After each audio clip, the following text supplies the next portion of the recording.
Well, yesterday, the Obama administration delayed the president's signature health care law for the 27th time since November 2012. The latest companies who have more than 50 employees but less than 100 will now have until January to comply with the law's mandates. Now, earlier today, President Obama offered his justification for the latest punt. This was a example of administratively us making sure that we're smoothing this transition, giving people the opportunities to get right with the law, but recognizing that there are going to be circumstances in which people are trying to do the right thing and it may take a little bit of time. And Charles Krauthammer sees this as another example of lawlessness within the administration. This is stuff that you do in a banana republic. It's as if the law is simply a blackboard on which Obama writes any number he wants, any delay he wants, on any provision. It's now reached a point where it is so endemic that nobody even notices or complains. It's not incompetent. It's willful breaking of the constitutional order. Where in the Constitution is the president allowed to alter a law 27 times after it's been passed? Well, as for the delay ending after the 2014 midterms, Times' Mark Halbram sees only one possible explanation. This latest delay, I think, is really going to set people off more than the others, simply because it involves delay past the election. Yeah. You know, past the election, and that screams of politics without an alternative explanation. All right, so mixed messages from the White House, Greg. Last week, we sat around this table and we talked about how Obamacare would liberate people from job lock, from these jobs that were terrible, and they can go be artists and they can be free now. And this week, they want them to stay in their jobs, so they extend the mandate yet again for purely political reasons, I'm guessing. Yeah, it's when you lost your health plan, they said they were liberating you from a bad health plan. When you lose your job, they say they're liberating you from a job that you don't like. You have to wonder, what will they liberate you from you next? Will they liberate you from your home? Will they liberate you from your life? Euthanasia makes life easier for an eternity. You no longer have to breathe. That's the nature of socialism, is that they tell you what you want. This is the 27th delay. It's not a delay, it's a reprieve. The economy is essentially like a death row inmate, and Obama's putting off the needle until after the election. Yeah. A lot of people, Dana, believe this is political. Republicans are coming out saying, okay, why don't you just delay the whole thing? Or why don't you delay it for individuals as well? What do you think Republicans should be pushing for, if anything? Well, I think there's two pieces. One is, obviously, it's political. And in a political year, like in a 2014, in a midterm election, when the opposition party, this time it's the Republicans, when that base is energized anyway, then the politics of it matters because people are fired up, and those are the people that turn out to vote. I do wonder if on the Obamacare decision yesterday, if the administration isn't slightly more worried about the structural problems of the law than they are letting on. I think the CBO report was a big wake-up call. In addition to that, there was a big Democratic meeting last weekend where they were complaining to the president about the drag that Obamacare is having on their races. But if you take that plus the business concern plus the CBO report, I think that they have realized that it is a bigger drag on the economy than they thought, and that perhaps this is actually going to get punted well into the future. It might not ever actually end up taking place, but the individuals that don't have a lobbyist, they're the ones that will have to continue to take it on the chin. Yeah, that's right.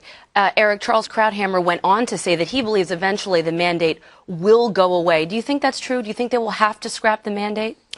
Don't have to. So I'm trying to figure this out. So a delay is good. A permanent delay would be best, but delaying just after the 2014, and maybe whatever, a year after the 2014 midterms, which they're very, very concerned about, especially since everyone on the right thinks they should run against Democrats and hang Obamacare on them, sounds a lot more like politics than good policy. That's the problem. But the bottom line, when you just take a step back, listen to the administration, listen to President Obama. We're delaying the mandate for companies. We're delaying the mandate for smaller companies. If delaying is helping them out, why don't we just get rid of it? Why do we even bother with this thing? In 2016, so now we're going to say, we realize that was good for you, but guess what? Now your delay is over. Now you got to pay up. That's bad for. Just get rid of it. There's no reason to have the darn thing. Isn't that a subtle admission, delaying it, that the law is hurting businesses. So what difference does it make if it's hurting them now, Bob, or hurting them in 2 years? Well, first of all, without the mandate, if you don't like this law, you should be against the mandate because it will tear apart the entire law. You have to have the mandate to work. The second thing I would say is that the United States Supreme Court ruled the mandate to be a tax. The Treasury Department has enormous latitude when it comes to how and when they implement a tax. They can give it, they can take it, they can modify it, they can back it off. It's happened for 100 years, 150 years they've done that. And so I don't see why this is necessarily something out of the policy realm. Do I think this is politics? Sure. Do I think Halpern knows what he's talking about when he says everybody's going to wake up and think about it? No, Mark, they're really not. Most Americans don't think about these things in the morning. You may, but most people don't. So I don't think people are going to read it that way. The chattering class will read it that way, and for good reason. I mean, I think it's a smart political move, frankly. I have things I would do. But without a mandate, you don't have a bill, you don't have a law, and without the law, you have 40 million people uninsured. Once the politics are over in 2014's, in the rearview mirror, let's get back to what we really want to do and do some mandated health care when it's not. People don't want it. If they wanted it, they would run on it. Americans don't want it, Bob. Americans don't want it. Then why do? Can you tell me why there aren't people at the gates with their pitchforks if they don't have health insurance right now? No, the question you say that that this is perfectly fine because it's a tax, but it was never sold to us as a tax. Mm-hmm. It was sold to us as hope and change, and it seems striking that the president keeps rescheduling his hope and change. It's like a prostate exam without the benefits. He keeps pushing it off. That's if this is so, it goes back to this. It doesn't matter if it's tax or not. If it's so great, why won't he do it? Well, and didn't he say we can't wait? I can show you. We can't wait. We can't wait for my agenda. We can wait for everything. Yeah. We can't wait for everything except for Obamacare. We can wait. Here's my point on this, Bob. You say that small business, or most people don't wake up thinking about this law. Most Americans don't.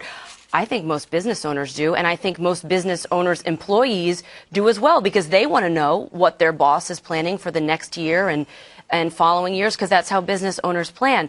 I do agree with you on one thing. I don't think they're going to get rid of the mandate, because that is the glue that holds the whole thing together, the mandates. And then what incentive would any boss Dana have for not just taking all of their employees and dumping them right into the exchanges, or keeping their wages low so that they can be eligible for the subsidies? I mean, there's all That's these why employees really care, because you take away capital that could be used to reinvest in the company for raises, bonuses, or a new gym that needs renovated in the building. In addition to that, the CBO report last week again reiterates that even if the employer mandate went through and after it's fully implemented, the United States of America will still have 31 million people who don't have health insurance. So what did we do this for? Bob, I don't know. I don't know how to argue with you about the CBO numbers. I mean, if you don't accept what CBO says, they say 31 million people uninsured at the end of this. All right. So your point about 40 million people are insured now that they weren't before, how do you square the circle on 31 million? I assume that means implementing the health care law the way it is will end up with 30 million unemployed. This was on the day that they passed the law, that this president signed the law. The CBO report said 31 million remain uninsured. Last week, even after the implementation is underway, they still say 31 million people uninsured at the end of implementation. Right. Actually, 10 years down the road. In a decade, there will be the same number uninsured as there are right now. And $2 trillion out of our pocket. You asked me if I had taken the time to read the Republican proposals for health care. So I decided for once in my life I would actually read them. And they are the typical health savings account crap that was pushed around. It is nothing. It is putting everything out in the free market and let Granny go ahead and have to pay a lot more than she should have. Can I give you an option? And I don't know why the Republicans don't do this, and I've said it before. I swear to you, it's not free market completely, but it's quasi-free market. Certainly a lot freer than what we have right now, because we have a mandate. Remove the mandate. Let government provide an alternative, not a mandate, but an alternative. And if they want to go ahead and get aggressive on price, they'll don't kill me for saying this. They'll put the lowest insurance price on the board. What kind of alternative are you talking about? Insurance. Okay, well, fine. Then why don't we do that? Because yes, we should. We have it. We have it called Medicaid, isn't it? No, we don't, Bob. We have a mandate. You don't have a choice. You have to be signed up on insurance. If you have the government spending a quarter of what they're spending right now, offering a government alternative insurance program. Okay, you're going to drive all the prices down. You're saying people don't have to take insurance. Before we get into the weeds of a policy discussion on what Democrats should have done, it's obvious they're not going to do that. What they're doing now, Greg, is they're actually running from President Obama because of all the headlines and sound clips that we played. Listen to Claire McCaskill, who is a supporter of the president, on another network this morning say, yeah, you know what? I can't blame Democrats for not wanting to be seen with them. If you were running for re-election in Arkansas, Louisiana, or North Carolina, would you invite the president and campaign side by side with him? Probably not. I mean, this is, I'm trying to be really candid and honest on this show. The president's numbers are not strong in my state or in Arkansas or Louisiana or North Carolina. I'm guessing there's going to be a lot of scheduling conflicts, or the senators on one side of the state and the president's on the other. We just can't seem to come together. They're not even going to offer to go out there. They understand the reality of this. They've lost virtually every state. Obama did. This has the really tough elections. Thank you, Greg Gutfeld, for answering that. I'm sorry, Greg. If the candidates choose not to run with Obama, how is that not racist? Remember, anyone who disagreed with his liberal agenda was smeared as racist. Will the NAACP call out all of these cowardly white Democrats for deserting their black leader when he really needs them? It's disgusting. What do you think, Bob? She's a racist. I don't know. I know that not many people wanted to campaign with Bush. Certainly nobody wanted to campaign with Carter. But they weren't called racist. No, I guess they weren't called racist. I guess they were called honkies. I don't know. Quick response, Dana, on running. I do admire her candidness. I mean, at least she was honest, and she's not. She's like, yeah, no, I don't want to. And actually, that helps her going forward, because every time he's going to come by Missouri, she doesn't actually have to appear with him anymore. She's basically ripped the Band-Aid off, and now they know, don't go to Missouri. But can you imagine that all these Democrats are running from Obama, which is the signature legislation in his term? Running from a black man. ObamaCare. Racist. I did not say that.